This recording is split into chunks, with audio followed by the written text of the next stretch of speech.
ring, they didn't get on too well. Like there's always been lots of reports that these guys had a little bit of a rivalry. I love that little. He got a cheap shot in there with a punch. Did you see that? As they sort of unbroke there. Like, you can tell who's who. Like, yeah. But you know that's a really good sign. I always say this is that when you turn the volume off on watching a wrestling match, and you should, if the wrestlers are really doing their job, you should be able to tell easily who is playing the part of the heel and who is playing the part of the face. And if you can do it with the sound off without having the announcers chucking it down your throat, as a performer, you know you've done the right job. And that little part there already makes me know, you know, who's kind of like, who's the guy that's going to try and, you know, get any way he can, do the little things just like that. I love that there, that little shot on his head with the knees. So yeah, they do a really good job. But yeah, let me read you some stuff. Lou Thez, Rogers' longtime colleague and frequent opponent, best described Rogers' early impact in his career as a hooker. Rogers is remembered by fans as performance alike, one of the top stars in the business. Very, very knowledgeable, had loads and loads of influence on the business going forward. But outside the ring, Lou Thez used to say that that Rogers was very arrogant and above himself, and you know, really believed in his own hype. So there was still very, like, you know, even back then, you know, even though it was a work and everything, there was very much animosity between the wrestlers back then, and you know. Also, people will also remember Buddy Rogers was the original Nature Boy as well, Matt.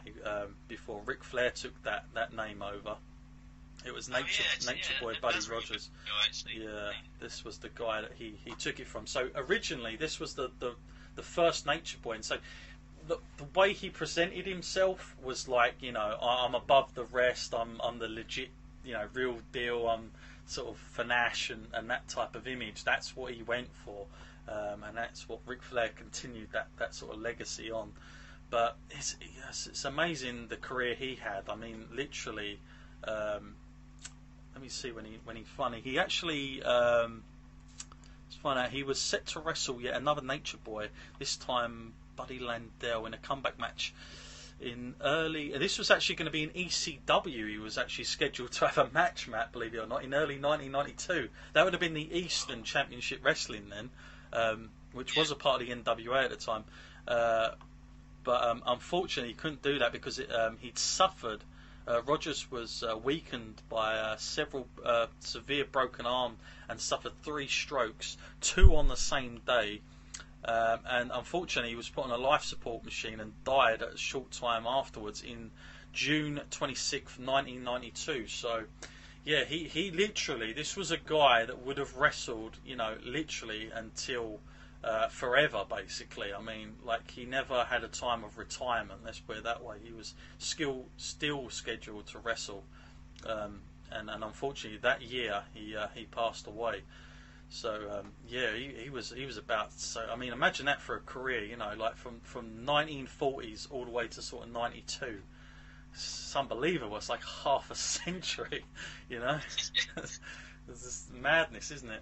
And what people have got to remember as well, like, people will look at these guys and go, well, they don't do half the stuff the wrestlers of today do. But trust me, these guys work so long in the ring, you know, 3, 4, 5, 6 times a week. I mean, they were on the road a lot in the territories. If you were the NWA champion like Lou Thez, you didn't stop.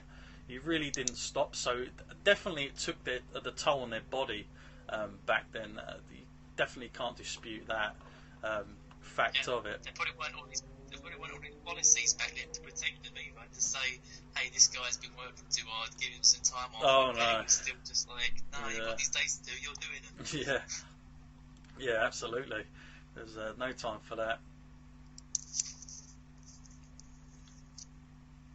I mean, you know, you said it yourself, Matt. They don't take much of a break between things. You know, they are literally. I've only seen twice where Buddy Rogers has got in some cheap shots at the end and done a walkaway where the ref has given Lou Thez some time to recover. But other than that, I've not really seen. It's been pretty much intense. Like, you know, these guys are literally what you call chain wrestling. There's no real stop to it. Yeah, I suppose it's the biggest difference I'm seeing, like, between what we see today and this is that they don't really break holes and they don't give it like an opportunity for the crowd to reset. Mm-hmm. You know, it's just pretty much who's going to get the upper hand in the holes, and if you can reverse or transition into a better position. I think it's more like a pure essence of what wrestling is. It almost goes back to sort of like what it's like to be an amateur at college and that. Mm-hmm. Yeah, no, actually that's a very good point. Now, of course, people will definitely know the name of Lou Thez. I get emails all the time asking why is he not in the Hall of Fame. And it is a strange thing because they do put guys in that haven't worked in the WWF these days or the WWE. So I don't know why he's not in there, but certainly Lou Thez should undoubtedly be in it. If you're going on people that have impacted the business and the industry, you would definitely consider Lou Thez for the Hall of Fame yonks ago, let alone this. But yeah, his career, I mean, it spanned from the 1930s, and this guy went on until like, trying to look here when his last match was. I mean, it's almost going into. Let's have a look. When did he actually his career stop? Like we're talking, I think up to the 90s. That's unbelievable from the 30s to be doing that. I mean, it's just an incredible feat. When you think about it. And yeah, he had some legendary matches, not just in America either. Everybody that was probably will recognise Antonio from just watching this. Oh, what a move. You know, I can't take my eye off this because there are some good moves going on, so I don't want to miss this stuff. But Buddy Rogers there doing some good stuff. But yes, Antonio Inoki in the 1970s had some great match with him where they done a cross promotion match, sort of like it was considered the best of Japan versus the best of America in the 1970s. Like I can't imagine what how much that would have drew as an audience on like a pay-per-view of today's scale. Like that would have been massive. But yes, Lou Thez was. I mean, he like I said, he'd held that title for so long. This guy, like the amount of stuff he did, lots of different, like Matt said, the Lou Thez press obviously was established by him. Damn, these guys are working fast. Yeah, I didn't think I'd expect them to work this quick. I've got to say, I'm not familiar with this match at all, and I'm definitely not familiar with the 1950s. Like, if I was to have watched Lou Thez, it would have probably been in the 60s and 70s, not the 50s back then. But yeah, I mean, they're working hard. But let me tell you some of his accomplishments. He was the AWA champion the one time. He was the AWA Indiana champion. He was the Intercontinental Wrestling Enterprise champion. We had the Japan Wrestling Association champion, the Midwest Wrestling Association of Ohio, the National Wrestling Alliance, which was considered the heavyweight title of the world. Like, that is what all the promoters across the states, they all identified the NWA title as the heavyweight championship. Well, he held that 3 times in total, but it's the amount of time that he held them for which is impressive. And like I said, 7 years with one title reign is incredible. When you think about it, like, people might think, there wasn't as much competition back then. Trust me, there was a lot of guys still around, but you know, he was their main guy that they wanted. He was the one that you know, was gonna. I mean, I believe Lou Thez still holds the record, like I said, about the most viewed wrestler of all times, still to this day in the American audience. You know, figures, like I said, around 22 million on just one match is incredible. you know, the amount of eyes. You can't imagine. You can't put it into context how famous he would have been back then. Obviously, this is before a time of like big TV and all the rest of it, but like he would have been definitely very, very famous, and wrestling was at its peak at this time, for sure. As far as, you know, being in people, families, anybody, a who's who would have sat down and watched this. You wouldn't have had to have been the demographic of like a wrestling fan back then. You would have just watched this, just as part of your sort of like Saturday night sort of TV. This would have been on, and you would have just sat down and watched it for what it was. Out of the two wrestlers so far, Matt, I mean, this is really difficult to tell, but is there any particular, like, do you like Lou Thez more than Buddy, or how, I mean, if you had to pick a favourite out of these two, who you enjoy most so far in this match? I guess I'm enjoying Buddy Rogers a bit more here, actually. I think he, like you say, he's nailed his like coming across as the heel here. I mean, all the stuff that he's doing, and it's just the small little things, you know. It doesn't have to be something big like pulling out a chair or something that is these days to get a big reaction off of the crowd. No, it's just the small little cheap shots, because the rules, it looks like at this time the rules mean quite a lot, you know. So they're not exactly going to be stepping outside the ring a lot or anything. So I think little things like that go a long way. But with Lou Thez, I like the way he comes across so strong as well. Like we saw a little while ago when he bounced off the ropes and he did a shoulder tackle. It really threw him across the ring. Yeah. I loved how Buddy Rogers was just holding his his head in his hands a little while ago. I was expecting him to do something dodgy then, as he got out of it.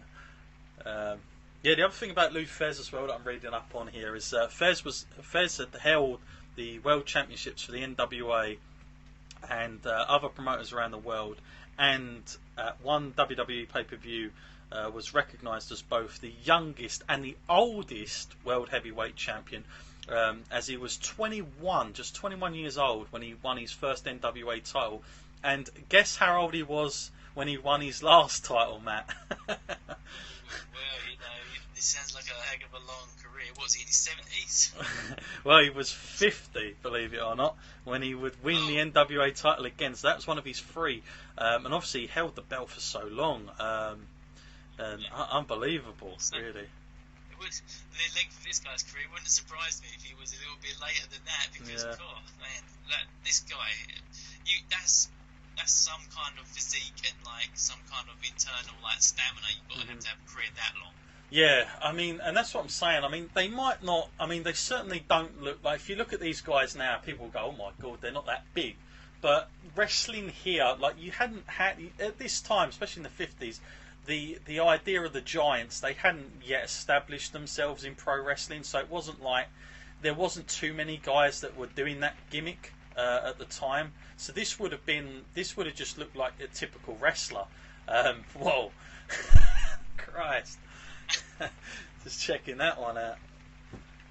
I mean, even to be doing that, like I'm surprised. I'm really impressed with the pace they work at. I thought it would be a lot slower, because when I've watched matches from the 60s, the pace seems to have been a lot slower than what we're seeing here. But whether it's just because it is Buddy Rogers and Lou Thez, and both these guys can just pull it out, maybe that's the real reason. But yeah, I love that just then, as we saw Lou Thez just like taking him around. This is where you get this is when you get the real legit moments of it, is when you get these when the corner guy comes up, you know. They're literally like taking it like almost like a round to come back on here. And then you see Buddy Rogers getting ready for the next part. He looks eager. He does look eager. So yeah, the actual physique of the guys back then, this would have literally been it. I mean, there wasn't your sort of Andre the Giant or Big John Studd at this time. That would have been totally out of reach. Like they just wouldn't have had them in at this time. So the way these wrestlers look like here, that would have been a typical, wrestling physique. And to be honest, all right, you might look at them and go, well, they're not very big. Listen, I'm sure this was a time where stuff like, steroids and all the rest of it, even though it would have been legal, but I'm pretty sure these guys weren't really taking that sort of stuff, those supplements, because you got to remember, this is pre-entertainment era. It didn't matter so much what you were looking like at this point. It was more about the wrestling in the ring, and if you couldn't wrestle in the ring, you were definitely going to be in trouble. Like, Matt, can you imagine? Can you imagine some of the